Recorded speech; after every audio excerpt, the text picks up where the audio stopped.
Hello guys, मैं सूरज राज अपने YouTube channel paper hacker में आपका स्वागत करता हूं। और आज की इस वीडियो में मैं फिजिकल एजुकेशन के पार्ट 2 को लेके आया हूं। और पार्ट 1 में क्या किया था, मैंने जो पार्ट 1 था उसमें मैंने आपको आधी बुक सेक्शन ए को कवर कराया था, और पार्ट 2 में मैं आपको सेक्शन बी को कवर कराऊंगा जो आधी बुक रह गई थी। तो इस वीडियो में देखिए, जो मैंने आपको देखिए जो पार्ट 1 में क्या था, आप कहेंगे खेलकूद से रिलेटेड क्वेश्चन थे, हमारी शिक्षा और शारीरिक शिक्षा से रिलेटेड क्वेश्चन थे। तो उसमें मैंने 4 से 5 यूनिट कवर कराई थी। और आज इस वीडियो में भी मैं आपको देखिए सेक्शन बी में जो क्वेश्चन पूछे जाते हैं सेक्शन बी से थ्रू, मतलब ये होता है सेक्शन बी में क्या मतलब पेपर एक ही आएगा, पेपर आपका पूरा 100 क्वेश्चन बनेंगे। लेकिन सेक्शन बी सेक्शन ए में क्या था, मैंने आपको पहले देखा खेल से संबंधित क्वेश्चन थे, जो मैंने पार्ट 1 का लिंक डिस्क्रिप्शन बॉक्स में दे दूंगा, आप वहां जाके वीडियो को देख सकते हैं। और साथ ही साथ इस पार्ट 1 और पार्ट 2 की दोनों की पीडीएफ लेना चाहते हैं तो डिस्क्रिप्शन बॉक्स में दे दूंगा पूरी फुल पीडीएफ आपको मिल जाएगी, वहां मिलेगी आपको full PDF. Physical education notes आप चाहते हैं कि नोट्स डाउनलोड कर लूं, आपको वीडियो देखना ना पड़े, कोई प्रॉब्लम ना हो, तो लिंक डिस्क्रिप्शन बॉक्स में दे दूंगा, आप वहां जाके देख सकते हैं। पार्ट 1 और पार्ट 2 का भी लिंक डिस्क्रिप्शन बॉक्स में दे दूंगा, आप दोनों वीडियो को आसानी पूर्वक देख सकते हैं। ठीक है, तो मैं यही चाहूंगा कि आप अच्छे नंबर से पास हों और आप एक बेहतर क्लासेस पा सकें। कोई प्रॉब्लम नहीं है, मैं आपसे वादा करता हूं कि यहां से क्वेश्चन बाहर नहीं जाएंगे, बहुत ही ज्यादा इंपॉर्टेंट क्वेश्चन है और ऐसे ही एग्जाम में क्वेश्चन आपके बनते हैं। और आपको भी ये पता है कि हाँ कि ऐसे ही क्वेश्चन आपके एग्जाम में बनते हैं, और ये कितनी बार रिपीट हुए वो आपके सामने है, मैं यहां कुछ ऐड करके नहीं लाया हूं। यदि मैं इन क्वेश्चनों की बात करूं तो आप भी इन क्वेश्चनों को बेहतर तरीके से समझ सके होंगे। सेक्शन बी को स्टार्टिंग करते हैं, और आपने अभी तक हमारा यूट्यूब चैनल पेपर हैकर को सब्सक्राइब नहीं किया तो कर लीजिए। और मैंने साथ ही साथ आपका भाई बहन हाई स्कूल, इंटर, बीए या फिर बीएससी, ये कह सकते हैं बीकॉम कर रहा है, तो और साथ ही साथ बीएड वगैरह में किसी में भी आप एडमिशन लेना चाहते हैं, कोई आपका भाई बहन कोई लेना चाहता है तो हम एडमिशन भी आपको दिला देंगे। यूपी में कहीं भी हमसे ले लो, कुछ भी करा लो, सब कुछ करने के लिए तैयार है। ठीक है, कहीं किसी चीज़ में एडमिशन लेना है सबसे कम फीस में आपको एडमिशन कराएंगे। ठीक है, और कोई भी प्रॉब्लम है तो हमें कॉल जरूर करिए, हम आपकी हमेशा मदद करेंगे। हम आपसे वादा करते हैं यार, हम कि आपको बस कुछ भी हो जाए, आपको अच्छी रास्ता दिखाने की कोशिश करेंगे, एक अच्छी तरफ गाइड करेंगे।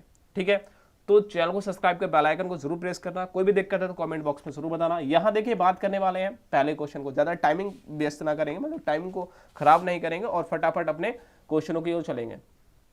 यहां जो बोला जा रहा है आप देखोगे कि पहला क्वेश्चन है, बहुत ही ज्यादा इंपॉर्टेंट है, ऐसा क्वेश्चन आपको याद होना चाहिए। ये हमारे बॉडी से रिलेटेड क्वेश्चन पूछे जाते हैं। देखिए इस यूनिट नंबर 1 में शारीरिक तंत्र के बारे में, स्वास्थ्य के बारे में, ठीक है, स्वच्छता के बारे में, परिचय के और एक परिचय, और शारीरिक जो कह सकते हैं जो ढांचे होते हैं उनके कार, अस्थियां, हमारी जो हड्डियों के प्रकार कितने होते हैं, जोड़ों के प्रकार होते हैं, जोड़ों की गति किस प्रकार से होती है, इससे रिलेटेड क्वेश्चन बनेंगे यहां से सेक्शन बी में फर्स्ट यूनिट में।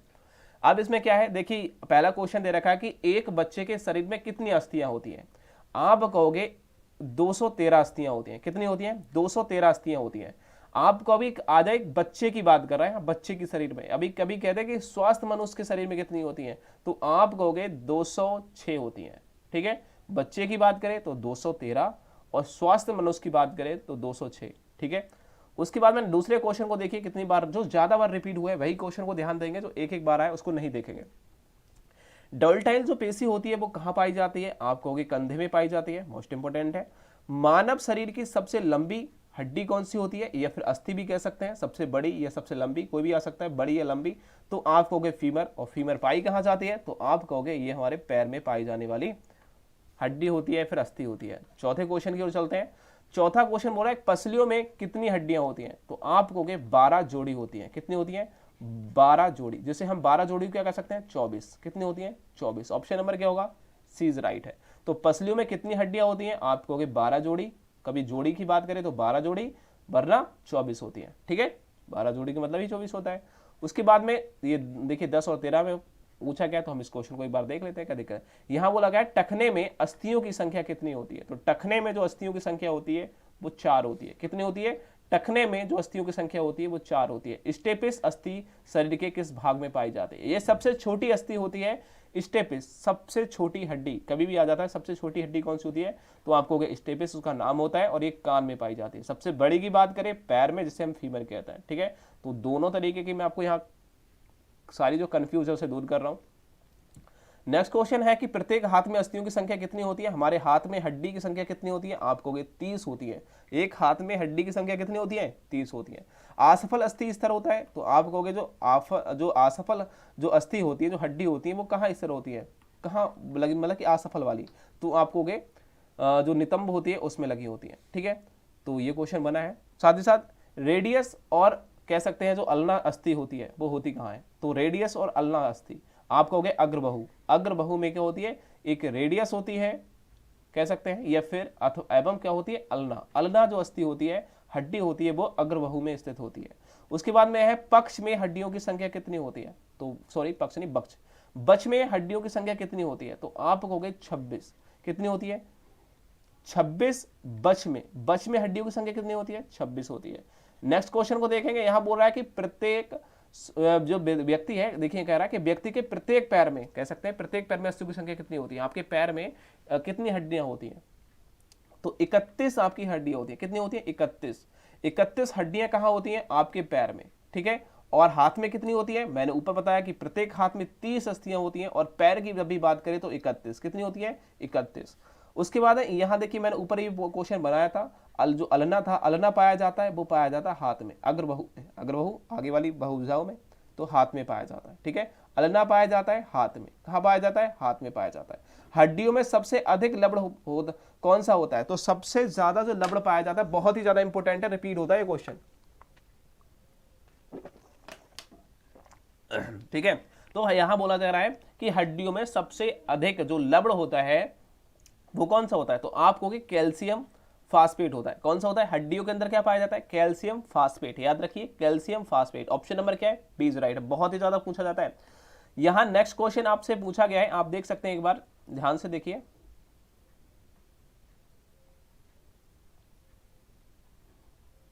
देखिए, उसके बाद में है मनुष्य के मुंह में कितने दांत होते हैं? ये तो आपको सबको पता होगा कि मनुष्य के मुंह में 32 दांत होते हैं। ठीक है, उसके बाद में कंकाल तंत्र का कार्य क्या होता है? आप कहोगे कंकाल तंत्र का जो कार्य होता है वो गति, क्या होता है? हमारी गति करना, या गति कह सकते हैं शीलता देना, मतलब शरीर को हम गति देना, ये क्या होता है? कंकाल का तंत्र। शरीर को दृढ़ता प्रदान करना, ये भी हमारे कंकाल का मतलब हड्डियों का मतलब कार्य होता है। साथ ही साथ कोमल अंगों की सुरक्षा करना, जैसे कि हमारा हार्ट है, इनकी सुरक्षा करना, माइंड की सुरक्षा करना, ये कंकाल का कार्य होता है। तो ये सभी क्या है? हमारा राइट है। इस क्वेश्चन का भी आंसर दे रखा है, तो मैं इसे जरूर पढ़ेंगे। यहाँ का है ऑस्टियोलॉजी का अध्ययन किया जाता है, बहुत ही ज्यादा पूछा गया। ऑस्टियोलॉजी का अध्ययन हड्डियों में किया जाता है। कहाँ किया जाता है? ऑस्टियोलॉजी, अस्थियां, ऑस्टियोलॉजी। अब अस्थि में मतलब कि अस्थियों को ही हम हड्डी कहते हैं। ठीक है, तो ऑस्टियोलॉजी का अध्ययन कहाँ किया जाता है? हड्डियों में। क्या हड्डियों के लिए किया जाता है? तो ऑप्शन नंबर क्या होगा? अध्ययन करता है, तो हड्डियों का ऑप्शन नंबर क्या है? बी इज राइट है। उसके बाद है, देखिए बहुत ही ज्यादा क्वेश्चन पूछा गया। इस क्वेश्चन को देखिए, जो इंपोर्टेंट क्वेश्चन है, हमारे बॉडी से रिलेटेड क्वेश्चन बनते हैं।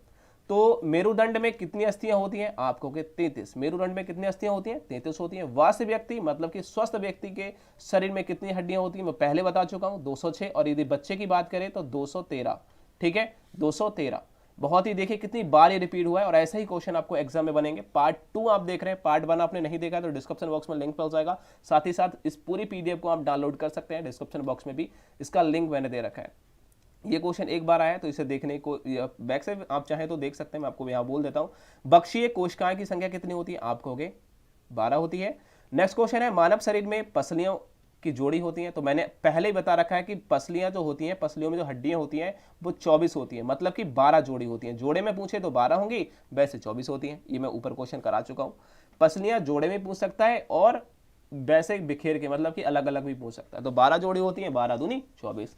उसके बाद में पूछा गया है, जो फिबुला होता है, तो कह सकते हैं जो फिबुला है पाया जाता है, तो फिबुला पैर में पाया जाता है। ठीक है, तो पाई जाती है, ये हड्डी होती है। उसके बाद में है देखिए आप जानते होंगे टीबिया नामक जो हड्डी पाई जाती है वो भी टांग में पाई जाती है, वो भी पैर में पाई जाती है। टीबिया और साथ ही साथ फिबुला, टीबिया और फिबुला ये हमारे पैर में पाई जाती हैं, टांग में पाई जाती हैं। और उसके बाद में नेक्स्ट क्या है, चेहरे की सबसे छोटी हड्डी कौन सी होती है? चेहरे की, यदि चेहरे की बात करें, सबसे छोटी हड्डी की बात करें, तो आप कहोगे लेक्राइम, लेक्राइमल होती है। ये क्या होती है? लेक्राइमल, ये सबसे छोटी हड्डी होती है चेहरे की। ठीक है, उसके बाद में नेक्स्ट क्वेश्चन है जो होता है खोपड़ी। खोपड़ी में कितनी हड्डियां होती हैं, तो आप कहोगे 8 हड्डियां होती हैं। अस्थियों की संख्या कितनी होती है, 8। खोपड़ी के अंदर बात करें मतलब कि सिर में कितनी हड्डियां होती हैं, तो 8 होती हैं। इस बात को याद रखेंगे।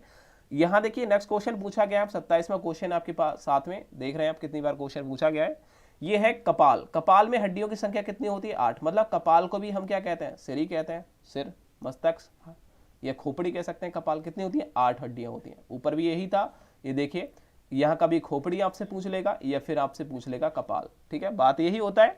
उसके बाद में नेक्स्ट क्वेश्चन है मानव खोपड़ी में हड्डियों की संख्या। देखिए यहां बोला गया मानव शरीर में तो 28 होती है, यहां बोला गया है खोपड़ी में अस्थियों की संख्या होती है तो 8 होती है अस्थियों की संख्या। हड्डियों की संख्या की बात करें तो 28 होती है, यहां बोला गया है। लेकिन ये उसके बाद में क्या है, नेक्स्ट क्वेश्चन को देखिए।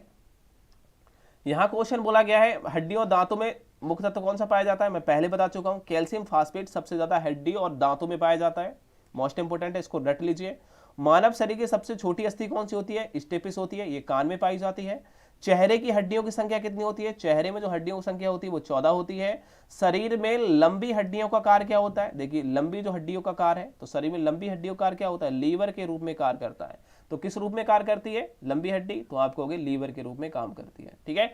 और यहां बोला गया है कि मानव शरीर की सबसे मजबूत हड्डी कौन सी है, तो मानव के शरीर की सबसे जो मजबूत हड्डी होती है वो हमें कहते हैं, क्या कहते हैं, मैनकिंडिबल। क्या होते हैं, मैंडिबल्स। तो मैंडिबल जो होती है, कह सकते हैं मैंडिबल जो अस्थि होती है, जो हड्डी होती है, वो सबसे मजबूत हड्डी होती है, ठीक है। तो मैंडिबल्स याद रखेंगे। उसके बाद में आता है अस्थियों के कठोर होने का क्या कारण होता है, मतलब किस कारण से वे कठोर होती है, तो आप कहोगे उसका कारण कैल्शियम है, कैल्शियम के कारण हमारी हड्डी कठोर होती है।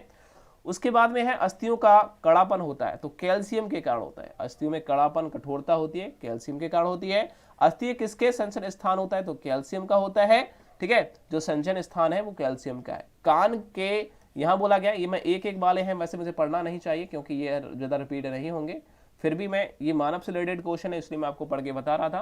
तो दूसरे देखते हैं, ये भी एक एक दो बार क्वेश्चन पूछे गए। तो यहां देख सकते, यहां पूछा गया है जो हामरस किस स्थान की अस्थि है, तो हामरस किस स्थान की अस्थि मतलब की हड्डी है, तो आप कहोगे अग्रबाहु, अग्र बाजू मतलब कि हाथ, अग्र हाथ की अस्थि है, ठीक है।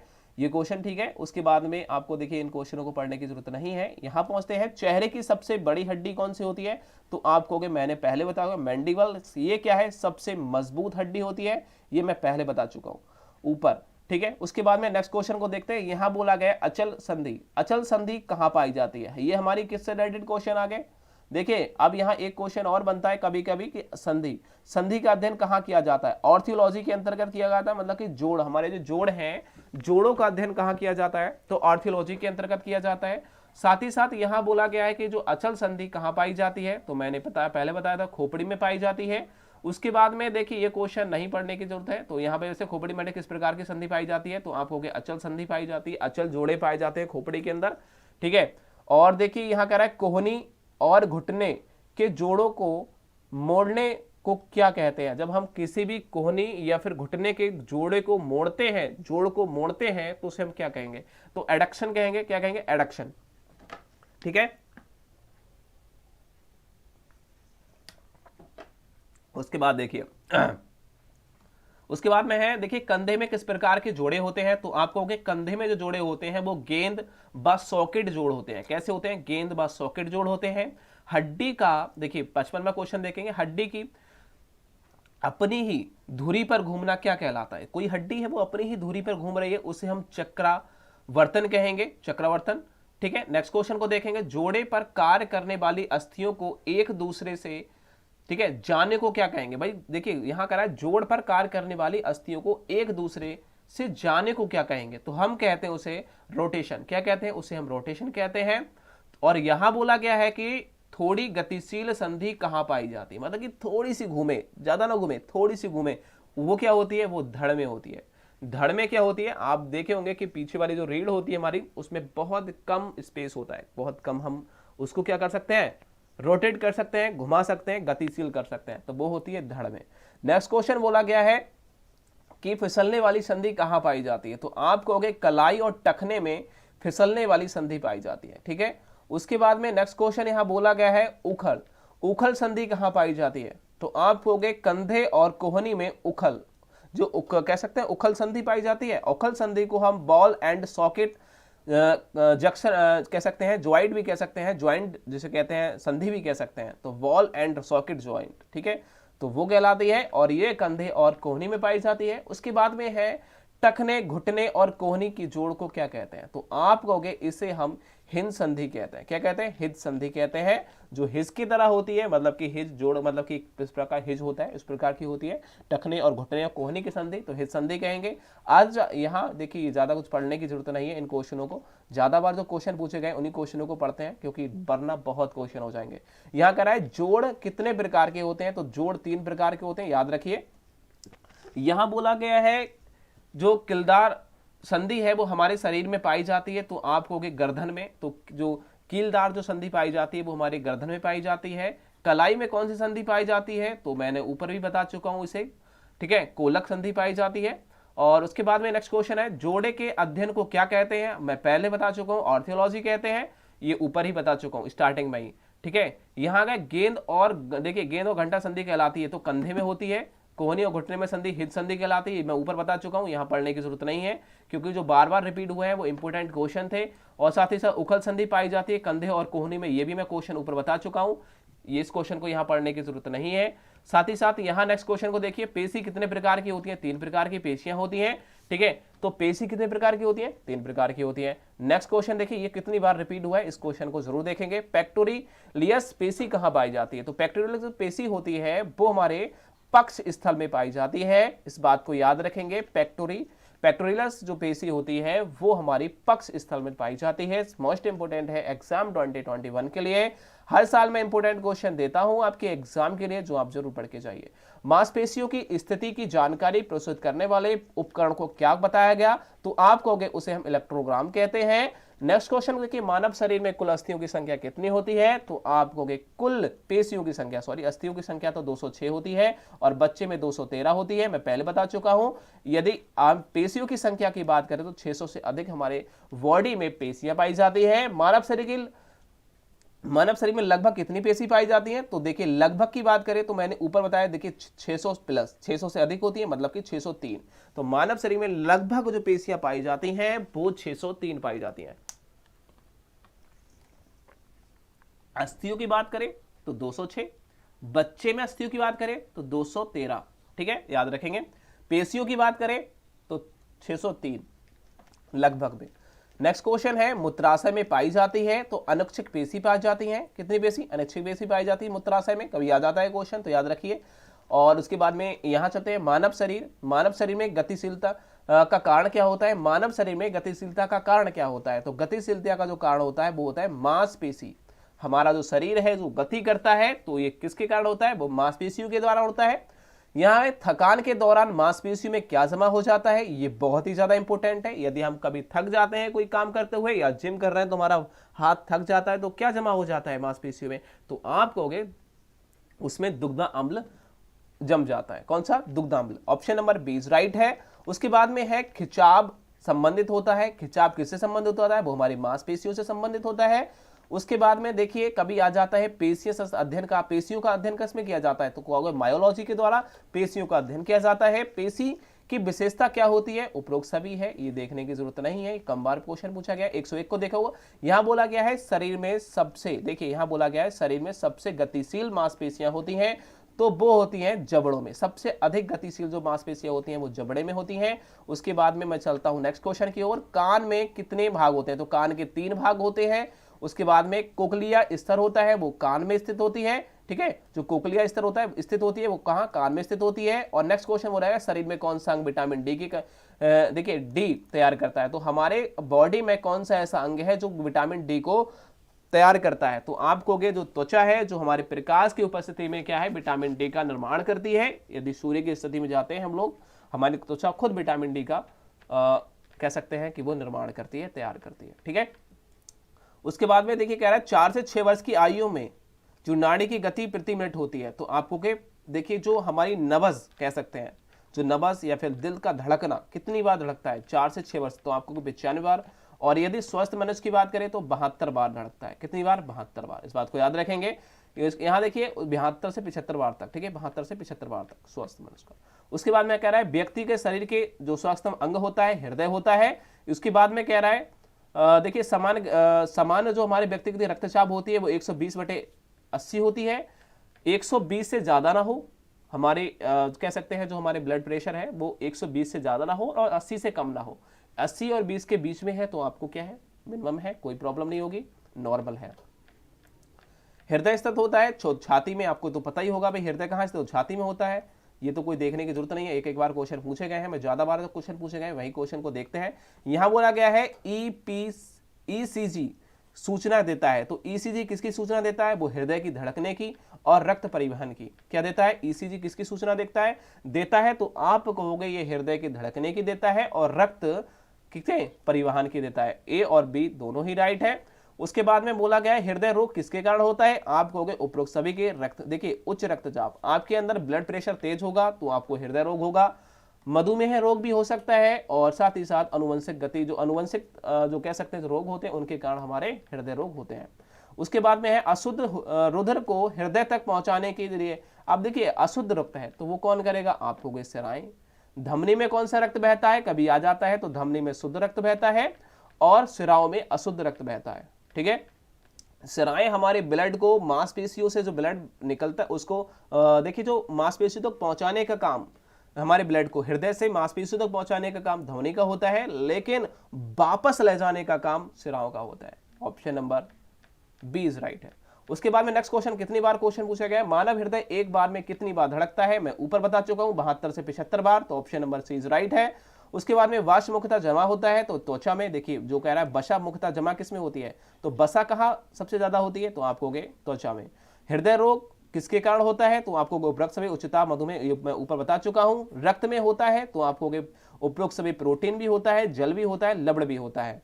रक्त में देखिए रक्त के किस वर्ग को सर्वदाता कहा जाता है, सर्वदाता का मतलब होता है ओ, ओ जो है वो सर्वदाता होता है और ए और बी होता है वो सर्वग्राही होता है, ठीक है। उसके बाद में आता है देखिए सर्वग्राही, यहां क्वेश्चन बोला गया था 30वां, यहां बोला गया ए बी, देखिए ए बी ग्रुप कहलाता है तो सर्वग्राही, मतलब मैंने ऊपर बता रखा है कि सर्वदाता ओ होता है और सर्वग्राही ए बी होता है। उसके बाद में लाल रक्त कणिकाओं का जीवन काल कितना होता है, ये क्वेश्चन बनते हैं, तो आप कहोगे जो लाल रक्त कणिकाएं जिसे हम आरबीसी कहते हैं, क्या कहते हैं, आरबीसी कह सकते हैं, ठीक है, ठीक है, रेड ब्लड सेल्स, आरबीसी से कहते हैं, RBC red blood cell, red blood cells होते हैं, इसका नाम कह सकते हैं आरबीसी। और ये जो है इसका जीवन काल 120 दिन होता है, कितना होता है, 120 दिन होता है। और रक्त का कौन सा भाग मनुष्य के लिए होता है, डब्ल्यूबीसी की बात करें तो 7 दिन होता है, मतलब कि 7 दिन, ठीक है, और 7 दिन होता है। और साथ ही साथ मैं दिखाऊंगा आपको, सारे के प्रोसेस यहाँ दिखाने वाले हैं। यहाँ आरबीसी की बात करें तो 120 दिन होता है, ठीक है, और 1 सप्ताह होता है प्लेटलेट्स का, कितना होता है, 1 सप्ताह प्लेटलेट्स का होता है।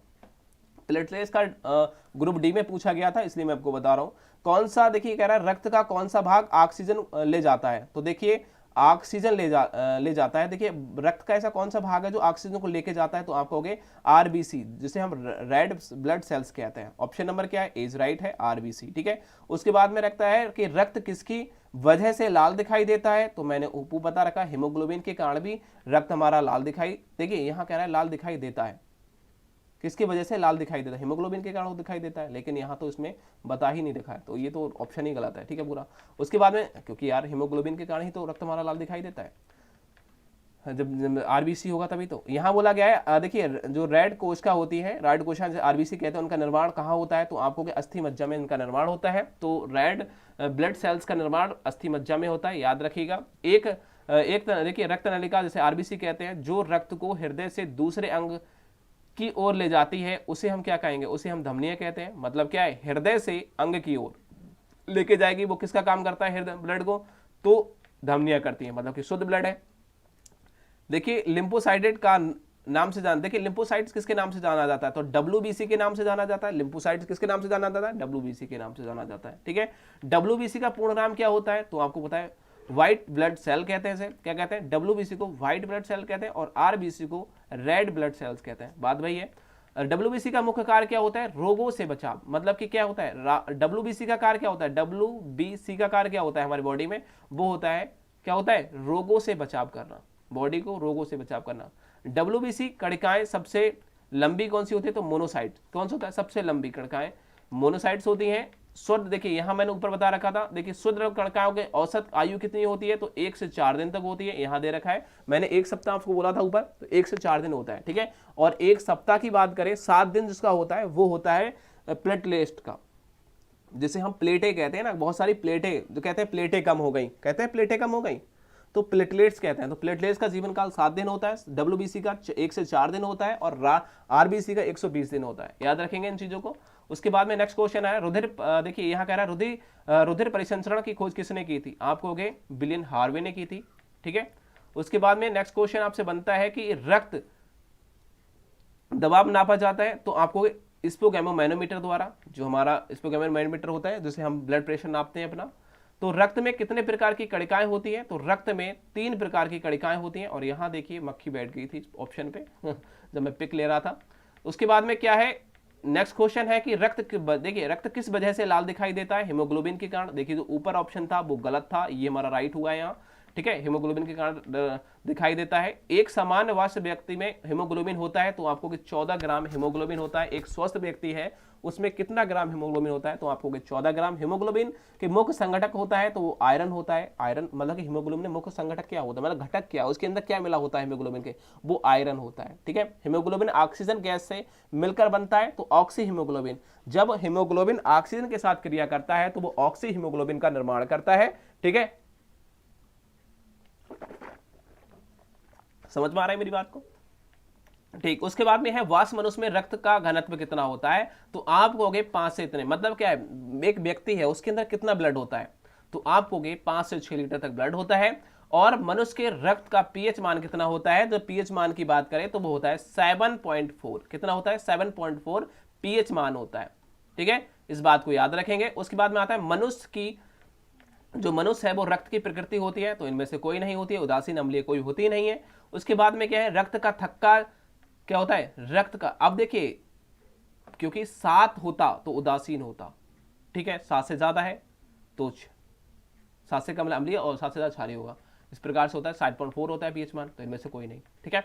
उसमें बोला कि रक्त का, देखिए रक्त का थक्का जमने के लिए आवश्यक होते हैं। तो रक्त का थक्का जमने के लिए कौन आवश्यक होता है? विटामिन के की कमी और कैल्शियम। तथा ये तभी थक्का जमेगा जब विटामिन के की कमी के कारण क्या होगा? थक्का नहीं जमता है, आपको पता है। तो विटामिन के इंजेक्शन लगाए जाते हैं, तो उसमें क्या होगा, जब किसी व्यक्ति को चोट लग जाती है, उसका थक्का नहीं जमता, ब्लड बहता रहता है, तो विटामिन के की उसे कमी होती है। तो विटामिन के इंजेक्शन के द्वारा लगाने के बाद वो ठीक हो जाता है, ब्लड का थक्का जम जाता है।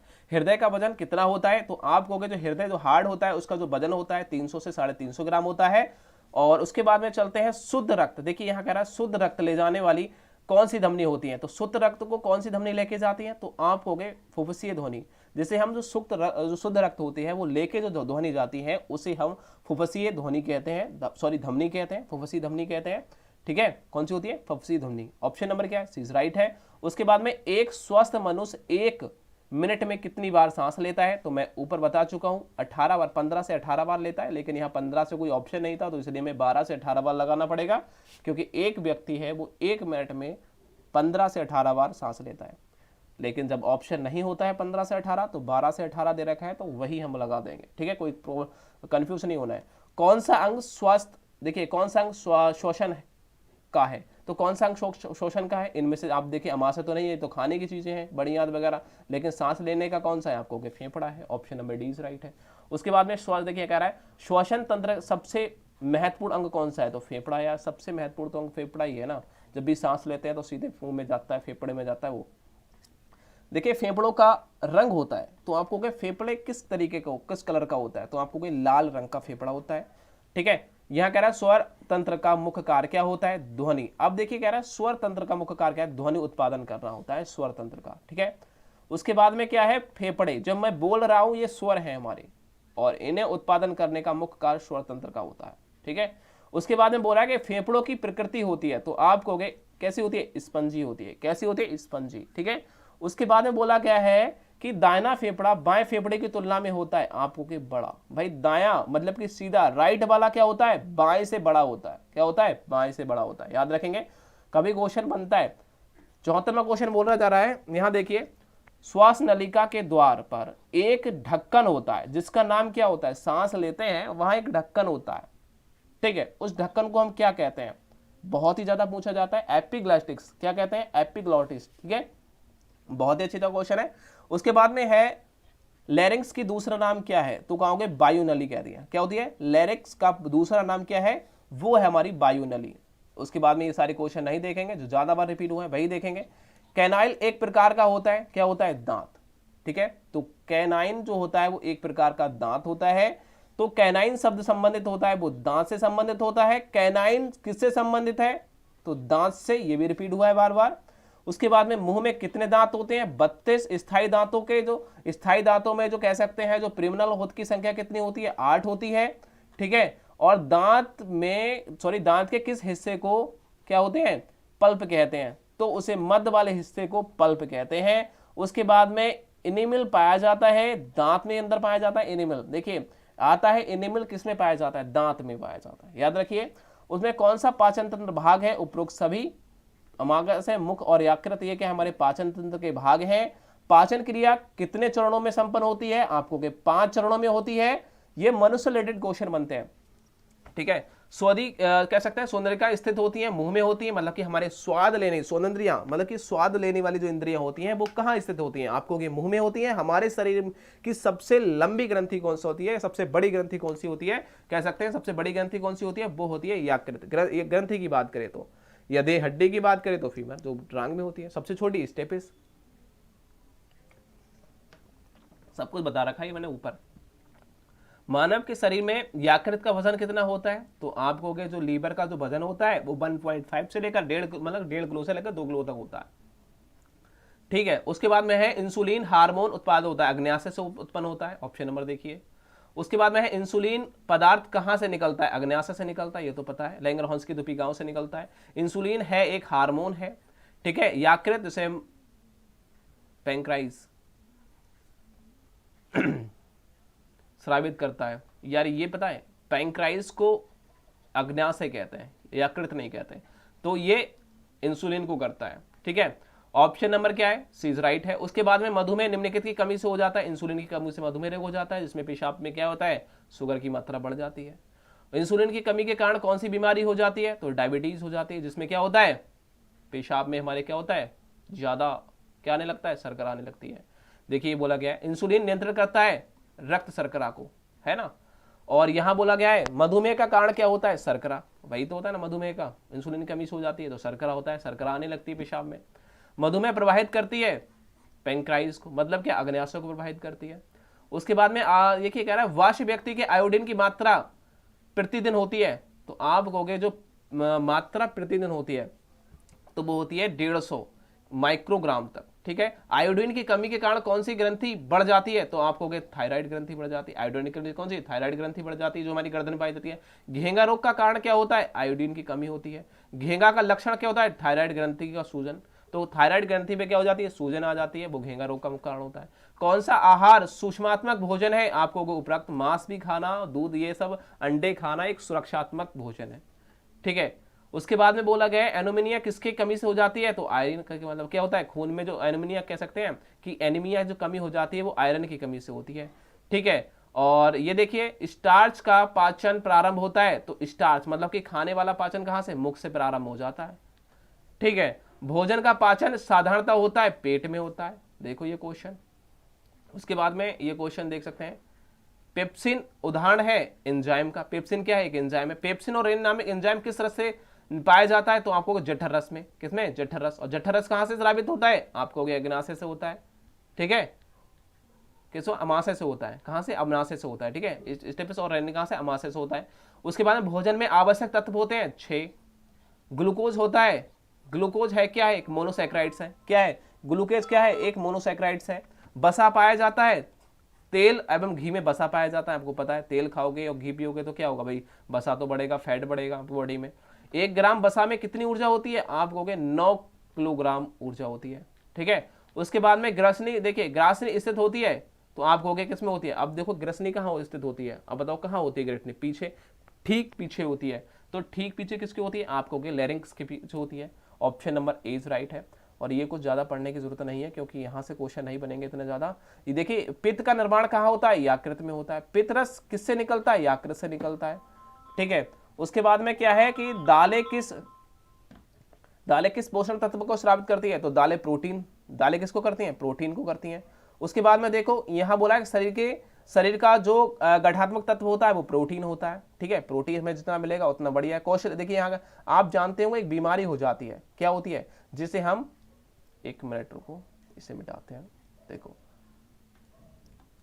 कौन सी ये है, जो कह सकते हैं जो कोशियों को और बीमारी हो जाती है, कोशोर कोर से कहते हैं, विटामिन जो प्रोटीन की कमी से होती है, बच्चे पतले से रह जाते हैं, सूखे सूखे से, जिसमें हमसे क्या कहते हैं, क्वासियो कोर कोशिकर बीमारी कहते हैं। इस तत्व की कमी से, प्रोटीन की कमी से होता है। कौन सा तत्व का, देखिए कौन सा पाचन का अंग नहीं है, आपको कि फेफड़ा एक पाचन का अंग नहीं है, इनमें से नहीं है, नामाशय वगैरह से, बाकी छोटी या बड़ी दांतों ही, फेफड़ा नहीं है। उसके बाद में इंसुलिन नामक एंजाइम पाया जाता है, आपको कि देखिए सॉरी इंसुलिन तो उसमें अग्नाशय में पाया जाता है, लेकिन टाइलिन, देखिए यहाँ बोला है टाइलिन नामक एंजाइम पाया जाता है, तो लार में, कहाँ पाया जाता है, लार में पाया जाता है। कौन सा पोषण तत्व ऊर्जा प्रदान करता है, तो देखिए कौन सा करता है, आपको कि कार्बोहाइड्रेट करता है। कब संबंधित होता है, पेट से, कब्ज कब होगा, आप पेट से संबंधित होगा। देखिए छोटी आंत की लंबाई कितनी होती है, तो आपको 20 फीट छोटी आंत की लंबाई होती है। विटामिन ई का मुख्य स्रोत क्या है, आपको अनाज है, जो अंकुरित अनाज होते हैं विटामिन ई की कमी को दूर करते हैं, मुख्य स्रोत है। कार्बोहाइड्रेट का मुख्य स्रोत क्या होता है, अनाज होते हैं, जो हम अनाज खाएंगे तो कार्बोहाइड्रेट में मिलेगी। कार्बोहाइड्रेट सहायता होती है आपको ऊर्जा प्रदान करने में। और बसा का मुख्य स्रोत क्या होता है, मक्खन होता है। मक्खन सबसे ज्यादा बसा सबसे ज्यादा मक्खन से प्राप्त होती है। यहां बोला गया है कि शरीर में पानी की मात्रा होती है, 70% पानी होता है बॉडी में। उसके बाद वो क्या है, एक स्वस्थ व्यक्ति का तापमान होता है, तो आपको कितने 98.4 फ़ारेनहाइट, देखिए दे रखा है 98.4 फ़ारेनहाइट, या फिर इसे 37 डिग्री सेल्सियस भी कह सकते हैं, ठीक है। कभी 37 आता है तो 37 ने 98.4, ठीक है। उसके बाद में क्या है, पायरिया, जो पायरिया बीमारी होती है वो किस अंगों को प्रभावित करती है, तो दांतों को। आप जानते हैं पायरिया जो हो जाती है खून से, दांतों से खून निकलने लगता है, मसूड़ से, वही। विटामिन कह रहा है किस विटामिन की कमी से रतौंधी हो जाती है, विटामिन ए की कमी से। उस रोग का नाम बताइए जब व्यक्ति कम रोशनी में देख नहीं पाता, उसे रतौंधी कहते हैं, ठीक है। तो ये क्वेश्चन बहुत ही ज्यादा इंपॉर्टेंट है और ऐसे क्वेश्चन आपके एग्जाम में बनते हैं। सूर्य, देखिए कह रहा है सूर्य प्रकाश के अभाव को परिमाण, वो सूखा रोग हो जाता है। सूखा रोग किसके खत्म करता है, अभाव को परिमाण पहुंचाता है, मतलब आपको मतलब कि सूर्य के प्रकाश से। विटामिन और खनिज लवण का कार्य करता है सुरक्षा, ठीक है। उसके बाद में विटामिन ए का रासायनिक नाम क्या है, रेटिनॉल। क्या है, रेटिनॉल। तो कहते हैं रथ पर एक ट्रॉफी, भाई ट्रिक से आप याद कर लो। रेटिनॉल का किस प्रकार, देखिए रेटिनॉल किसका प्रकार है, तो आपको विटामिन ए का है, ठीक है। अब यहाँ विटामिन ए, विटामिन सी का स्रोत क्या हो, संतरा और नींबू, खट्टी चीज जितने खाएंगे विटामिन सी पूरी होगी। खट्टे फलों में सबसे ज्यादा होता है विटामिन सी होता है। स्कर्वी रोग किस विटामिन की कमी से हो जाता है, विटामिन सी की कमी से स्कर्वी रोग हो जाता है। विटामिन सी का रासायनिक नाम क्या है, तो आपको देखिए रथ पर एक ट्रॉफी याद करेंगे तो ट्रिक है वो, रथ पर एक ट्रॉफी, ठीक है। तो इसे हम कहते हैं एस्कॉर्बिक एसिड, विटामिन सी। और एस्कॉर्बिक एसिड का अधिकतम पाई जाती है नींबू में। विटामिन डी का स्रोत क्या होता है, सूर्य की किरणें होती हैं, ठीक है। उसके बाद के सूर्य के प्रकाश का स्रोत क्या है, विटामिन डी है। विटामिन डी का सबसे बड़ा स्रोत क्या है, सूर्य का प्रकाश है, सबसे बड़ा स्रोत है सूर्य के प्रकाश।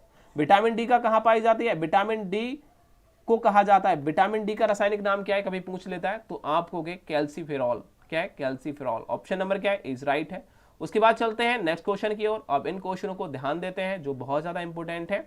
यहां बोला गया है शरीर के किस अंग को रक्त बैंक कहते हैं, या फिर रक्त का भंडार किसे कहा जाता है, प्लीहा को। प्लीहा को रक्त का, जिसे कहते हैं प्लीहा को क्या होता है, रक्त का भंडार कहते हैं, ठीक है, या फिर रक्त बैंक कहते हैं प्लीहा को। और साथ ही साथ वेरी वेरी रोग किस विटामिन, थायमिन की कमी के कारण, जैसे विटामिन वेरी B1 की कमी के कारण हो जाता है, कह सकते हैं विटामिन बी की कमी से वेरी वेरी रोग हो जाता है, जिसे हम थायमीन कहते हैं। इसका रासायनिक नाम होता है, थायमीन का दूसरा नाम विटामिन B1 होता है, मैंने भी बोला था। विटामिन B6 पाया जाता है यकृत में, ये कुछ इंपोर्टेंट है। निम्न में से कौन सा रक्त पाए जाने में आवश्यक है, विटामिन के, जो रक्त को जमने के लिए आवश्यक होता है विटामिन के होता है।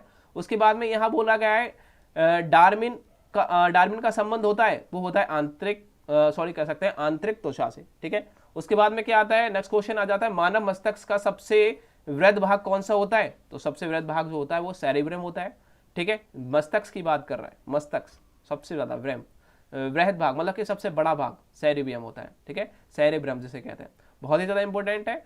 तो कार्बो कह सकते हैं। और उसके बाद में नेक्स्ट क्वेश्चन को और चलते हैं। और क्वेश्चन बोला गया है कि कोशिका का ऊर्जा केंद्र जिसे कहते हैं पावर हाउस, उसे माइटोकॉन्ड्रिया कहा जाता है। पावर हाउस माइटोकॉन्ड्रिया का बोला जाता है। माइटोकॉन्ड्रिया संबंधित होती है कोशिका कोशीय श्वसन से होती है। ऑप्शन नंबर 20 राइट है।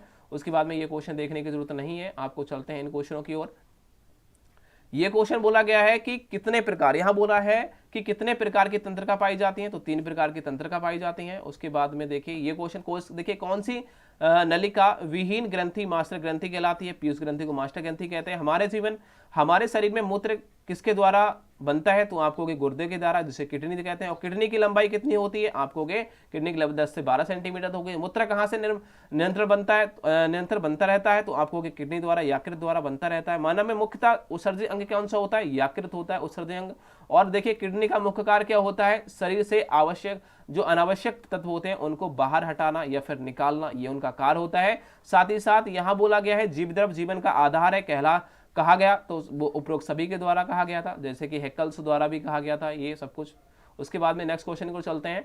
व्यायाम का देखिए व्यायाम का अस्थियों पर प्रभाव पड़ता है। तो आपको कि अस्थियों और जोड़ों क्या होती है, तंत्र क्या होते हैं? मजबूत हो जाते हैं। जितना हम व्यायाम करेंगे उतना मजबूत होंगे। उसके बाद में चलता है, देखिए शारीरिक व्यायाम बढ़ता है तो क्या से रक्त प्रभाव से। देखिए जितना हम शारीरिक व्यायाम करेंगे उतना रक्त प्रभाव हमारा बढ़ेगा, उतनी ज्यादा कैपेसिटी होगी। बोला गया है कि मनुष्य में श्वसन की दर सबसे कम होती है, तो आप कहोगे सोने पर। जब हम सोते हैं तो सबसे हल्की सांस लेते हैं। उसके बाद में पूछा गया व्यायाम का रक्त पर कौन सा प्रभाव नहीं पड़ता? तो आप कहोगे जो श्वेत होते हैं, श्वेत रक्त कण जो खत्म हो जाती हैं, ठीक है, उन पर कोई प्रभाव नहीं पड़ता। उसके बाद में नेक्स्ट क्वेश्चन है व्यायाम जो कह सकते हैं व्यायाम का जो श्वसन तंत्र पर प्रभाव पड़ता है उपरोक्त सभी के द्वारा। जीवन धारित सुविधाओं के द्वारा, ऑक्सीजन दर कर्ज में वृद्धि और साथ ही उपरोक्त दोनों ये राइट है, ठीक है, ऑप्शन ए और बी राइट है। उसके बाद चलते हैं नेक्स्ट क्वेश्चन की ओर। ये क्वेश्चन आपके लिए इंपॉर्टेंट रहेगा। व्यायाम में अस्थि और जो पीजर होते हैं उनमें कौन सा प्रभाव पड़ता है? तो आपको हड्डियों और जोड़ों पर प्रभाव पड़ता है, ठीक है। उसके बाद बोला गया है कि अस्थि पीजर का कार्य क्या होता है? उपरोक्त सभी होते हैं। शरीर को आकार देना भी हमारा अस्थि पीजर का काम होता है। साथ ही साथ पेशियों को मोड़ने का स्थान देना, और साथ ही साथ कह सकते हैं जो भीतरी कोमल अंग होते हैं उनकी रक्षा करना अस्थि पीजर का नाम अस्थि पीजर का कार्य होता है, ठीक है। उसके बाद में है योग द्वारा किस द्वारा विकास होता है? तो योग द्वारा विकास जो होता है वो हमारा शारीरिक, मानसिक और बौद्धिक का विकास होता है। उसके बाद में नेक्स्ट क्वेश्चन को चलते हैं। यूनिट नंबर 3 में आ चुके हैं। कान साफ करने के लिए क्या करना चाहिए? बहुत ही जरूरी है, डॉक्टर की सलाह लेनी चाहिए। जब भी हम कान साफ करें तो उस समय हमें डॉक्टर की सलाह लेनी चाहिए। नेक्स्ट क्वेश्चन है त्वचा के स्वच्छता देखिए ना करने पर कौन सा रोग हो जाता है? तो दांत, खाज, खुजली। देखिए हम कह सकते हैं कि जो स्वच्छता ना करने से कौन सा, यदि हम अपने त्वचा को धोए ना, नहाए ना, हम अपने लोग नहाए ना, तो दांत भी हो सकते हैं, खाज, खुजली कह सकते हैं, या फुंसी वगैरह निकल सकती है। ये किसके कारण होती है? हम अपने त्वचा को धोए ना, स्वस्थ मतलब कि नहाएंगे नहीं तो हमें ये प्रॉब्लम होंगे। उसके बाद में क्या होता है? टेटनेस कैसे होता है? तो टेटनेस कैसे होगा? आपको जब जंग लगी, मान लो जंग लगी हुई कोई कील है वो आपको लग जाती है, तो उस घाव में क्या होगा? आपको टेटनेस हो जाएगा। उत्तम स्वास्थ्य के लिए आवश्यक है, तो क्या क्या आवश्यक है? नियमित व्यायाम करना, उचित पोषण करना, रहन सहन आपका सही होना चाहिए, तो आपको क्या होगा? उत्तम स्वास्थ्य के लिए आवश्यक होता है ये चीजें। अच्छे स्वास्थ्य की पहचान क्या होती है? तो वो होती है गुलाबी गाल। जब आपके गुलाबी गाल होते हैं तो समझ लीजिए कि आपको एक अच्छे स्वास्थ्य की पहचान होती है कि आपके मतलब क्या है? गुलाबी गाल की तरह, ठीक है। तो इस प्रकार से कह सकते हैं उसमें ब्लड की ज्यादा कोई प्रॉब्लम नहीं है कि मतलब पूरा ब्लड है, तो इसलिए कह सकते हैं। सार्वजनिक स्वास्थ्य के लिए हानिकारक क्या होता है? तो आप कहोगे इनमें से सभी, मतलब क्या है? जो सभी स्वास्थ्य के लिए हानिकारक है, जैसे थूकना गलत है ना, कूड़ा काकड़ करना, इधर उधर फेंकना, ये भी हमारे शारीरिक स्वास्थ्य के लिए हानिकारक है, ठीक है। स्थान स्थान पर मल और मूत्र को त्यागना, ये भी गंदगी फैलाने के लायक है। वही सब कुछ दे रखा है यूनिट नंबर 3 में। यहां बोला गया है हाइजीन शब्द का अर्थ होता है, क्या होता है? स्वास्थ्य विज्ञान से है हाइजीन वर्ग का शब्द। उसके बोला गया है कि विश्व स्वास्थ्य दिवस मनाया जाता है, बहुत ही ज्यादा क्वेश्चन पूछा जाता है। विश्व स्वास्थ्य दिवस मनाया जाता है 7 अप्रैल को। उसके बाद स्वस्थ सुरक्षा जो सुरक्षा है उसमें अवगत कराने वाली जो नियम होते हैं वो कौन से होते हैं, वो स्वास्थ्य शिक्षा होता है। ठीक है, तो कह रहा है स्वास्थ्य शिक्षा सुरक्षा में अवगत कराने वाले जो नियम कहलाते हैं वो स्वास्थ्य शिक्षा कहलाती है। शारीरिक, यहाँ बोला है शारीरिक स्वास्थ्य में क्या नहीं है, तो वो क्या है, प्रेम नहीं है। ठीक है, उसके बाद में व्यक्तिगत स्वच्छता नहीं है, तो विद्यालय की कह सकते हैं स्वच्छता नहीं है। साथ ही साथ व्यक्तिगत स्वच्छता में आती है, इनमें सभी आते हैं, हाथ पैर को स्वच्छ रखना, त्वचा को स्वच्छता देना, साथ ही दांत स्वच्छ रखना, ये सब कुछ। ठीक है, उसके बाद में नेक्स्ट क्वेश्चन की ओर चलते हैं। विद्यालय स्वास्थ्य सेवा को कौन सा अंग नहीं है, तो आप देख सकते हैं कि छात्रों पर पढ़ाई का बोझ, ये एक क्या है, एक विद्यालय स्वास्थ्य सेवा का कोई अंग नहीं है, इस प्रकार से कह सकते हैं। उसके बाद में व्यक्तिगत स्वास्थ्य का अर्थ क्या होता है, बुरी आदतें होती हैं, ऑप्शन नंबर सी राइट है। उसके बाद में है यक्ष्मा रोग की रोकथाम के लिए कौन सा टीका लगाया जाता है, तो आप कहोगे उसे हम बी, सी और जी। ठीक है, BCG का टीका लगता है। यक्ष्मा रोग होता है उसके रोकथाम के लिए जो टीका लगता है वो BCG का टीका लगता है। साथ ही साथ नेक्स्ट क्वेश्चन की ओर चलते हैं। ये क्वेश्चन आपका ही है, देखिए स्कूल की स्वच्छता की जिम्मेदारी होती है, तो उपरोक्त सभी प्रधानाचार्य की भी होती है, सफाई कर्मचारी की भी होती है, शिक्षक और विद्यार्थी की भी होती है। ठीक है, उसके बाद में आप जानते हैं WHO की स्थापना कब की गई थी, तो 7 अप्रैल को की गई थी, 7 अप्रैल 1948 में। विश्व स्वास्थ्य संगठन जिसे कहते हैं, और इसी दिन हमारा विश्व स्वास्थ्य कह सकते हैं जो दिवस मनाया जाता है वो 7 अप्रैल को मनाया जाता है, इसीलिए 7 अप्रैल 1948 में। उसके बाद में लगा है स्वास्थ्य सुरक्षा एवं नियमों से अवगत कराने को कहते हैं, तो वो कहते हैं स्वास्थ्य शिक्षा कहा जाता है, option number A is right है। उसके बाद चलते हैं, सभी विद्यालय में होता है, तो सभी विद्यालय में होना चाहिए उपरोक्त सभी की, मतलब कि क्या होना चाहिए, सभी विद्यालय में क्या क्या, खेल मैदान भी होना चाहिए, मनोरंजन के साधन भी होना चाहिए। ठीक है, और साथ ही साथ क्या होना चाहिए, जो कह सकते हैं तड़ताल भी होना चाहिए। ठीक है, तो ऑप्शन नंबर क्या है, उपरोक्त सभी।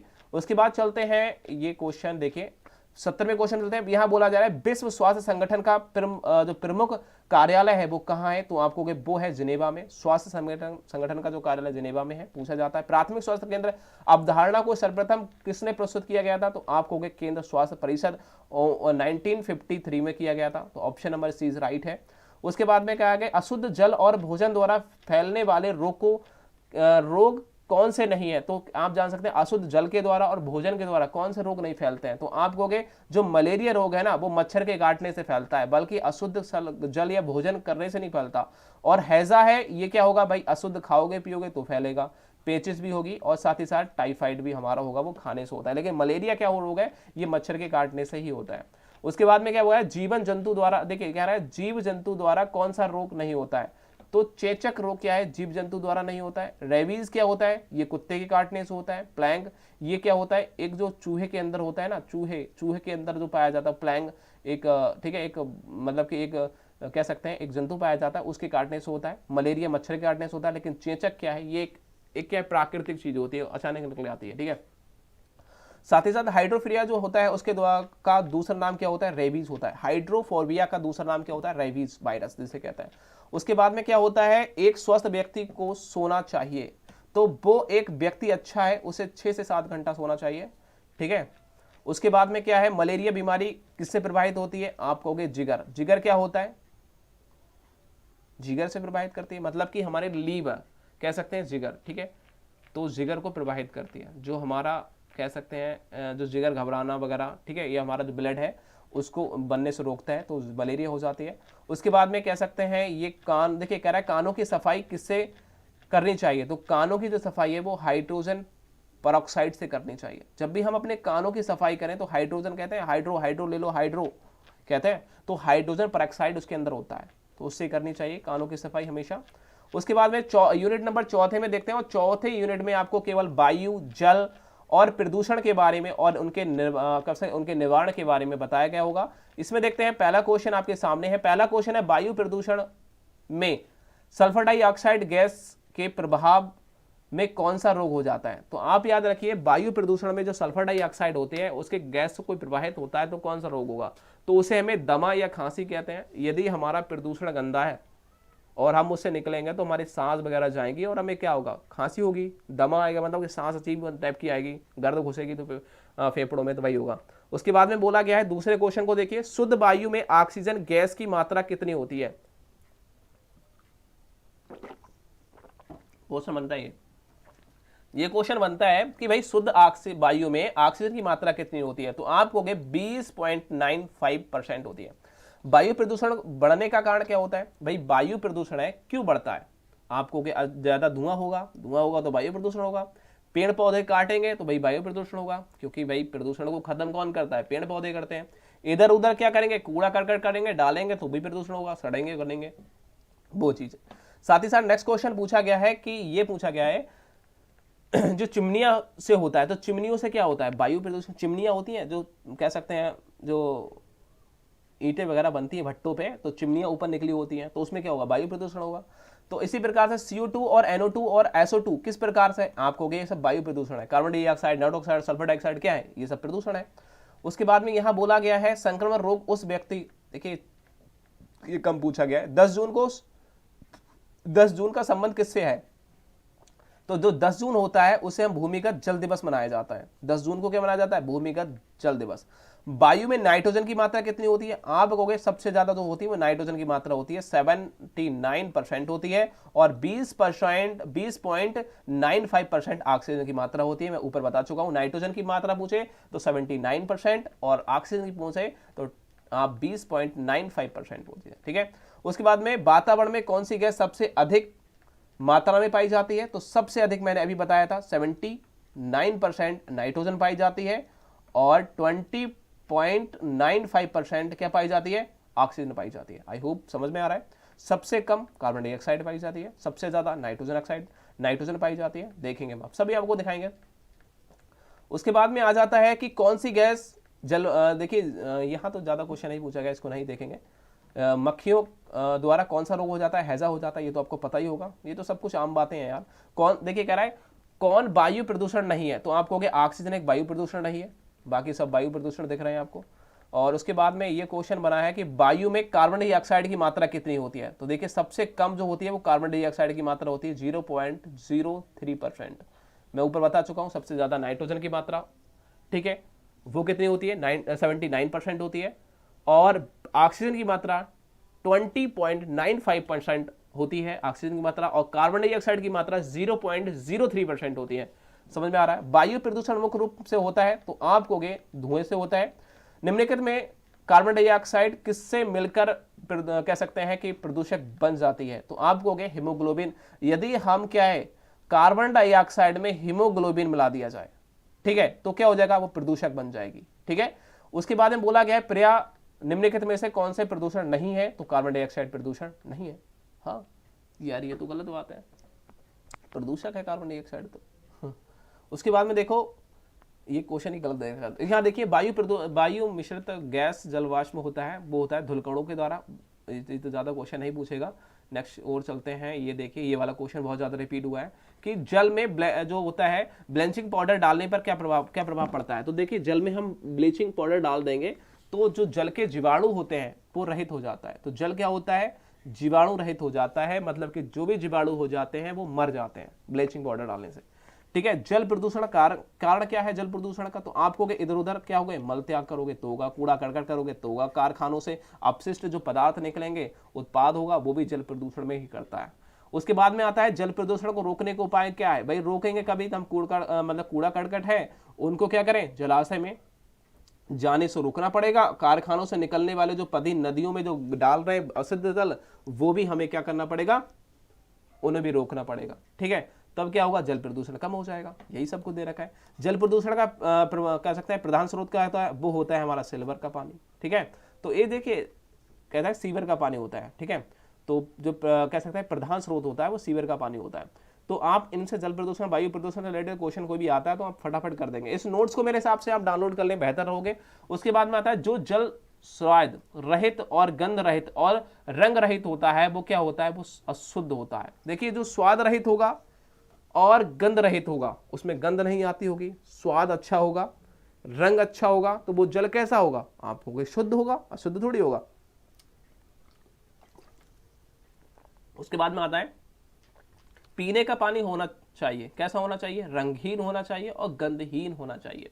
ऑप्शन नंबर क्या है, ए और बी राइट है, ऑप्शन नंबर सी राइट होगा। यहां बोला गया है कौन सा जल बधुआ शुद्ध है, तो आपको जो कह सकते हैं जो गहरा कुआं होता है उसका जो जो जल होता है वो शुद्ध होता है। ठीक है, तो हैजा किसके कारण होता है? बैक्टीरिया के कारण होता है। अब कुछ रोग आ गए। अब आ गया देखिए पोलिया रोग किसके कारण होता है? वायरस के कारण होता है। जल और भोजन द्वारा फैलने वाला रोग कौन सा होता है? तो जल और भोजन के द्वारा होता है। पेचिस वगैरह, बुखार, हैजा, ये सब कुछ होता है। ये सब कुछ आप पढ़ लेते हैं तो बहुत अच्छी तरह के नंबर अच्छे आ जाएंगे। मेरे हिसाब से बहुत अच्छा नोट्स है, आप इसको जरूर। यूनिट नंबर हम 5 में पहुंचते हैं और इसमें हम चोट वगैरह और जैसे जल जाना, बिजली का पकड़ना, चिकित्सालय से संबंधित ये कुछ क्वेश्चन पढ़ेंगे, बहुत ज़्यादा इंपॉर्टेंट है।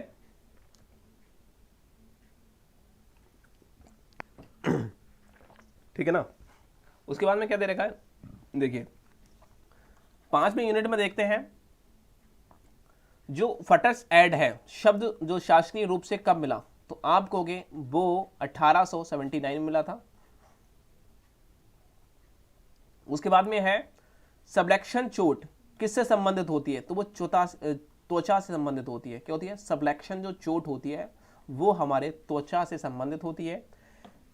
देखिए यहां बोला है एब्रेजन चोट, ये भी त्वचा से संबंधित होती है। एब्रेजन चोट कहां पर होती है? तो आपको त्वचा पर होती है।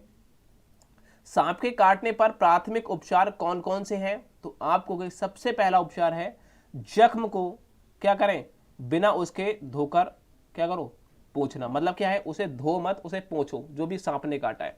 उसके बाद क्या करो? मरीज को शांत रखने की चेष्टा दो। मतलब उसे कहो कि भाई तू शांत रह, ज्यादा घबरा मत। घबराएगा तो ब्लड तेज घूमना, इधर से उधर से तो ब्लड में मर जाएगा। तो उसे घबराओ मत।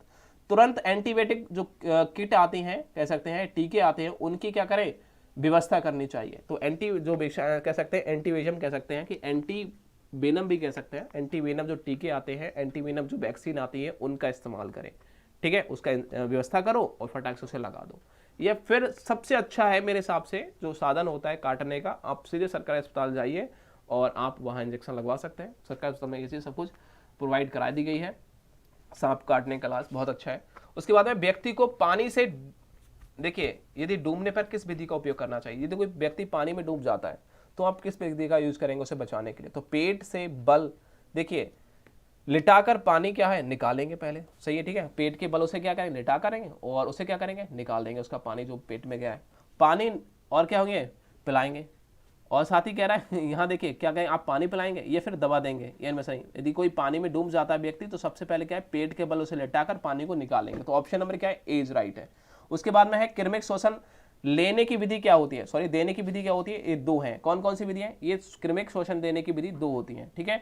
उसके बाद में इस क्वेश्चन को देखें, प्राथमिक चिकित्सालय आवश्यक होता है। तो प्राथमिक चिकित्सालय देखिए ये विद्यार्थियों के लिए भी आवश्यक है और पाठ्यक्रम और माता पिताओं के लिए प्राथमिक चिकित्सालय आवश्यक होता है। प्राथमिक चिकित्सालय कहलाता है क्या? कहलाता है डॉक्टर्स के पहुंचने के पहले ही की गई जो चिकित्सा होती है वो प्राथमिक चिकित्सा कहलाती है। ठीक है, डॉक्टर के पहुंचने के पहले ही की गई चिकित्सा हमारी प्राथमिक चिकित्सा कहलाती है। हम क्या करते हैं? डॉक्टर्स के कुछ बिना सलाह के ही घर पे ही मल्लम पट्टी करना स्टार्ट कर देते हैं, तो वो प्राथमिक चिकित्सालय कहलाती है। ठीक है। उसके बाद में क्या है? मोच। आप जानते हैं शरीर में कुछ मोच आ जाती है पैर वगैरह में, कहा जाता है तो जोड़ों में होता है। तो मोच कहाँ होता है? मोच शरीर में, शरीर कहाँ पर होता है? तो आप कहोगे जोड़ों में मोच होता है। मतलब कि जहां भी कुछ पैर इधर उधर लग गया तो हमारी मोच आ गई कहते हैं, तो वही हम इसे मोच को स्पेन भी कहते हैं। ठीक है। उसके बाद में नेक्स्ट क्वेश्चन पूछा गया है कि जो सर्प जहरीले नहीं होते उसके दंश के, ठीक है, निकास होते हैं। तो आप कहोगे जो कह सकते हैं निशान होते हैं, जो दांतों के दंश के जो निशान होते हैं कौन कौन से होते हैं? जहरीले सांप नहीं होते, तो वो अंग्रेजी के डी आकार के होते हैं। कैसे होते हैं? अंग्रेजी के डी आकार के होते हैं। वो क्या होते हैं कि वो जहरीले सांप नहीं होते। ठीक है। और यही क्वेश्चन ऐसे सांप से रिलेटेड क्वेश्चन बनते हैं, आप इन क्वेश्चनों को पढ़ लें। आओ भी, और मैं आपको बढ़ाऊँ बस यही क्वेश्चन पढ़ लो तो भी आप वीडियो को देख के चले जाते हैं तो भी आप पास हो जाएंगे अच्छे नंबर से। जब जलने पर आप क्या करेंगे? देखिए आप जब जल जाते हैं तो आप क्या करेंगे? तो जल का प्रयोग करेंगे। तो क्या करेंगे? तो यहाँ है जल का प्रयोग करेंगे। देखिए जल जाने पर आप क्या करेंगे? जल का प्रयोग करेंगे। यार ये कौन सी बात होगी? कपड़े उतार देंगे, नीचे लेट जाएंगे। देखिए जल का प्रयोग करेंगे, मुझे तो गलत ही लग रहा पूरा क्वेश्चन। जल जाने पर आप कोई जल का प्रयोग थोड़ी करोगे। उसके बाद में है जलने में किस विधि का प्रयोग कर सकते हैं? तो कंबल से ढक सकते हैं। हाँ ये बात ठीक है, ये वाला राइट है, ऊपर वाला साल ये गलत दे रखा है, ठीक है। तो देखिए 24 में देखिए जलने की किस विधि का प्रयोग करेंगे, तो कंबल से जो भी जल जाता है, कोई भी जल जाते हैं तो उसे किसी कंबल से किसी कपड़े से क्या कर देना, ढक देना चाहिए उस व्यक्ति को, ठीक है। तो उसमें क्या होगा, तो उसका जो शरीर है वो एक पानी का रूप नहीं लेगा, जो फबक जाता है वो नहीं छिपकेगा। यहाँ होता है चूषण किया जाता है, तो चूषण क्या होता है, ये सांप के काटने में होता है। क्या होता है, जो चूषण होता है वो सांप के काटने में होता है। उसके बाद में सांप के काटने पर किया जाएगा, तो सांप के काटने पर क्या किया जाएगा भाई, यहाँ तो ऑप्शन ही दे रखा है, तो चूषण किया जाएगा, ये भी ठीक है, चूषण भी करते हैं, ठीक है। तो और बैंडेज का प्रयोग करेंगे भाई, चूषण का प्रयोग करेंगे, ठीक है, ये होता है शायद। उसके बाद में प्राथमिक चिकित्सा शब्द को पहली बार किसके द्वारा अपनाया गया था, सबसे पहले प्राथमिक जो शब्द था उसे किसने अपनाया था, आपको कोई सैड जॉन, किसने, एम्ब्रिलेज ने। ऑप्शन नंबर क्या है, सीज राइट है। और साथ ही साथ हेमेटोमा होता है, तो हेमेटोमा क्या होता है, एक चोट से संबंधित होता है। उसके बाद में खिलाड़ियों के जो जोड़ों में दर्द हो तो कौन सा उपचार अच्छा होगा, तो आप कहोगे उसके लिए कंट्रास्ट जो बॉथ होता है उसका यूज करना चाहिए। Option number D is right है। व्यक्ति जल जाता है तो बिजली के, देखिए व्यक्ति किस किस चीज से जल जाता है, आप कहोगे बिजली के लगने से भी जल जाता है, साथ ही साथ गर्म चाय से भी जल जाता है, ये भी ठीक है, और जलते कोलतार से भी जल जाता है। तो ये तो चारों उपरोक्त सभी हैं, ऑप्शन नंबर डी राइट है। उसके बाद में नेक्स्ट क्वेश्चन को चलते हैं। यहां बोला गया है स्थान पर ठंडा जल और गर्म जल बारी बारी से करने से हो सकता है, तो आपको कोस्टल बॉथ हो सकता है, option number D is right है। ज़्यादा हार्ड क्वेश्चन नहीं है, आप इन क्वेश्चनों को पढ़ लो, ठीक है। मैं तो थक गया बोलते बोलते। देखो इस क्वेश्चन को देखो, काफ़ी टाइम से हो गया है और वीडियोस काफ़ी लंबी हो चुकी है। देखिए कह रहा है इसमें पेज ऐड, देखिए कह रहा है यहाँ कह रहा है पेशियाँ 8 जाती हैं, जिसमें पेशियाँ 8 जाती है उसको क्या कहते हैं, आपको स्ट्रेन कह सकते हैं, स्ट्रेन कह सकते हैं, जिसे हम क्या कह सकते हैं, स्ट्रेन को हम मोच भी कहते हैं, जिसमें क्या होती है पेशियाँ 8 जाती हैं, ठीक है, स्ट्रेन। और इसके बाद में है क्रमिक विधि में श्वसन कब होता है, तो आपको उपरोक्त सभी में होता है, ठीक है। दम घुटने पर भी होता है, क्रमिक विधि होता है, उसमें श्वसन कब हो देते हैं, तो आप कहोगे उपरोक्त सभी से देते हैं, ये पढ़ लो आराम से। और इसके बाद में देखो यूनिट नंबर 6 में पहुंचते हैं, इसमें क्या क्या पूछा जाएगा आप देख सकते हैं। विकास, शारीरिक विकास से संबंधित ड्रॉप एंड प्रभाव, धूम्रपान और तंबाकू शराब उनके स्वास्थ्य प्रभाव पे क्या क्या हमारे बॉडी पे इफेक्ट डालते हैं, उनको बारे में यहाँ इस वीडियो में यूनिट नंबर 6 में दे रखा है। तो ये सारी की सारी मैं PDF का लिंक डिस्क्रिप्शन बॉक्स में दे दूंगा, आप वहाँ जाके देख सकते हैं, ठीक है। एस्ट्राडाइल जो होता है का प्रयोग होता है, तो आप कहोगे डोपिंग में प्रयोग किया जाता है, किसमें किया जाता है, डोपिंग में प्रयोग किया जाता है। उसके बाद में देखिए यहाँ क्वेश्चन जो ज़्यादा बार रिपीट हुआ है, डोपिंग क्या होता है, उपरोक्त इनमें से कोई नहीं है, तो नशीला पदार्थ एक ड्रॉपिंग नहीं है, खाद्य पदार्थ भी नहीं है, स्वास्थ्यवर्धक भी नहीं है, ठीक है। ड्रॉपिंग की जांच की जाती है तो रक्त और मूत्र के द्वारा की जाती है। ड्रॉपिंग से खिलाड़ी को क्या लाभ होता है, शारीरिक शक्ति में वृद्धि होती है। ड्रॉपिंग एक क्या होता है, ड्रॉपिंग कहलाता है एक नशा करने का तरीका। तो एक क्या है, ड्रॉपिंग क्या कहलाता है, ड्रॉपिंग नशा करने का तरीका कहलाता है, याद रखिए, ठीक है। नशा नशीला पदार्थ नहीं होता, नशा करने का तरीका एक ड्रॉपिंग कहलाता है, ठीक। उसके बाद में कह रहा है खेलों में ड्रॉपिंग का प्रयोग का कारण क्या होता है, आत्मविश्वास की कमी। क्या होता है, हम पे अपने आप पे विश्वास नहीं है तो हम उसे ड्रॉपिंग का प्रयोग करेंगे, ठीक है। उसके बाद में क्या होता है, नेक्स्ट क्वेश्चन बोला गया है, यहां देख सकते हैं, मादक द्रव्य के सेवन से खतरा होता है, तो आपको के स्वास्थ्य को भी होता है और खेल नीति को भी होता है, ठीक है। उसके बाद में नेक्स्ट क्वेश्चन की ओर चलते हैं। यहाँ जो कैफीन पाया जाता है तो वो चाय में पाया जाता है, तो कैफीन किस में पाया जाता है, चाय में, ये देखेंगे। अफीम का प्रयोग करने से क्या प्रभाव पड़ता है, तो आपको के नींद अधिक आती है, आप अफीम का यूज करते हैं तो आपको नींद बहुत ज्यादा आएगी।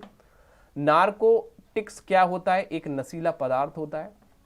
उसके बाद में बोला गया है कि चाय कॉफी, ठीक है, चाय कॉफी और कोला में पाए जाने वाला नशीला जो पदार्थ होता है वो कौन सा होता है, उसे कैफीन कहते हैं। जो चाय और कॉफी और कोला में जो पाया जाता है उसे हम क्या कहते हैं, कैफीन कहते हैं।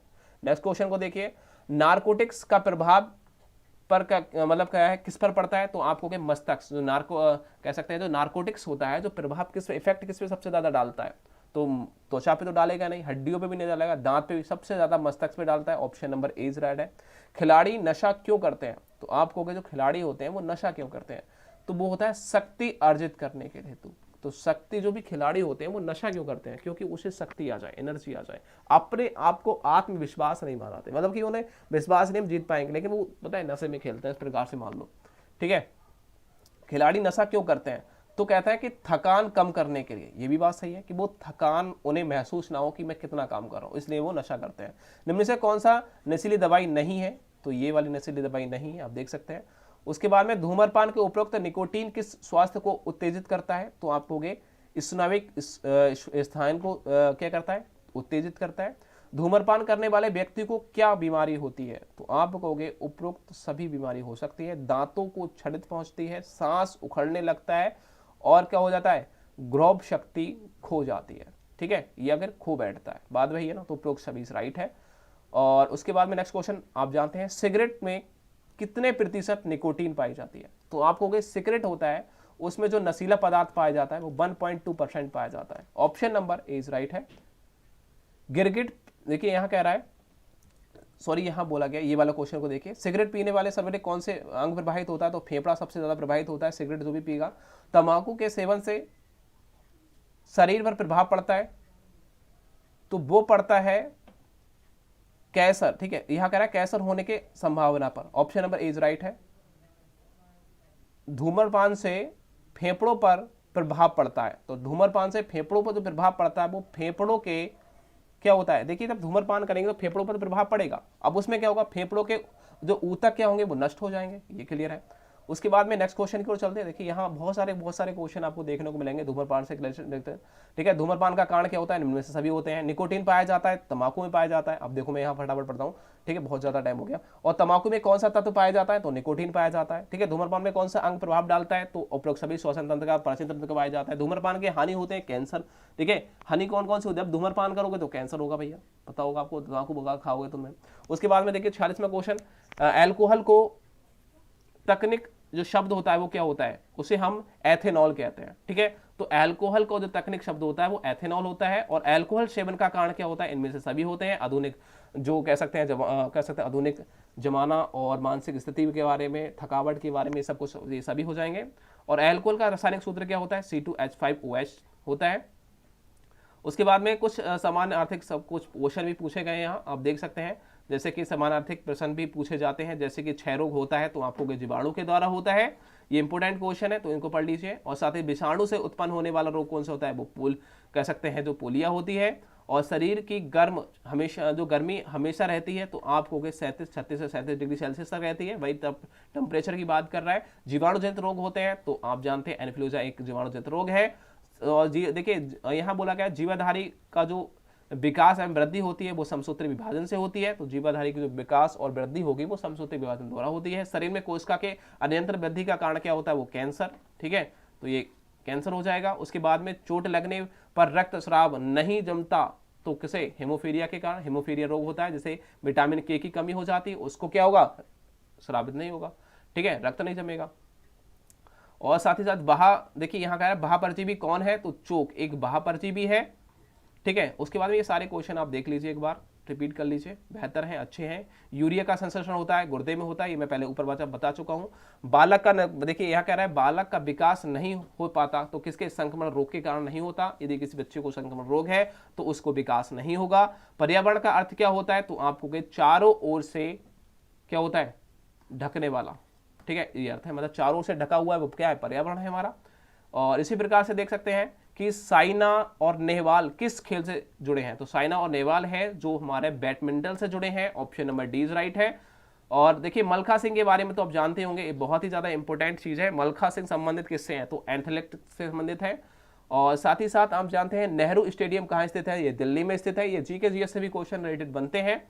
और यहाँ कह रहा है बॉडी टाइप होती है, तो कितने टिपकाई के, तो 3 टिपकाई की बॉडी होती है। भारतीय उड़न जो सिख कह सकते हैं, उड़न सिख जिसे कहा जाता है, तो उसे मलखा सिंह को उड़न सिख कहा जाता है, खिलाड़ी के नाम से जाना जाता है। प्राचीन ओलंपिक खेलों के विजेता को क्या इनाम दिया जाता था, आप कहोगे उसे क्या कहा, एक ताज। मैंने फर्स्ट शिफ्ट में, मतलब कि पहले वाले में जैतून के पत्तों का बना ताज पहनाते थे, जिसे मुकुंद कह सकते हैं। ये मैंने सारे के सारे ऊपर पहले मैं करा चुका हूं। और आज फिर भी एक वीडियो को डिस्क्रिप्शन बॉक्स में इसका लिंक डाउनलोड करके आप मतलब पीडीएफ को डाउनलोड करके इसको पूरा कर सकते हैं। तो WHO का पूरा नाम क्या होता है, वर्ल्ड हेल्थ ऑर्गेनाइजेशन होता है, option number A is right होगा। ठीक है, वर्ल्ड हेल्थ ऑर्गेनाइजेशन। ठीक है, और उसके बाद में ये सारे क्वेश्चन आप देख लीजिए एक बार, तो वीडियो आपको कैसी लगी कमेंट बॉक्स में जरूर बताइएगा, और वीडियो पसंद आई हो तो लाइक करिएगा, ज़्यादा ज़्यादा दोस्तों को शेयर करिएगा, ठीक है। और जो भी हमने नोट्स दिए हैं आपको, नोट डिस्क्रिप्शन बॉक्स में मिल जाएगा, और सारे के सारे आप जितने किसी भी यूनिवर्सिटी से हैं यूपी के, बहुत ही ज़्यादा इंपॉर्टेंट क्वेश्चन है ये सारे के सारे, आप इन क्वेश्चन को जरूर पढ़ के जाइए, और यहाँ से आपको 85% प्लस यहाँ से आसानी से मिल सकता है। बहुत ज़्यादा सारे क्वेश्चन यहीं से आपको मिलेंगे, क्योंकि ये सारे के सारे क्वेश्चन मैंने आपको PDF दे रखा है, तो लिंक डिस्क्रिप्शन बॉक्स में दे रखा है। आप फर्स्ट और सेकंड वीडियो दोनों पार्ट को अच्छी तरीके से देख सकते हैं। यदि आप ये देखना नहीं चाहते तो आप खुद भी पढ़ सकते हैं, और उसका लिंक डिस्क्रिप्शन बॉक्स में दे रखा है। मिलते हैं नेक्स्ट, तब तक के लिए जय हिंद दोस्तों,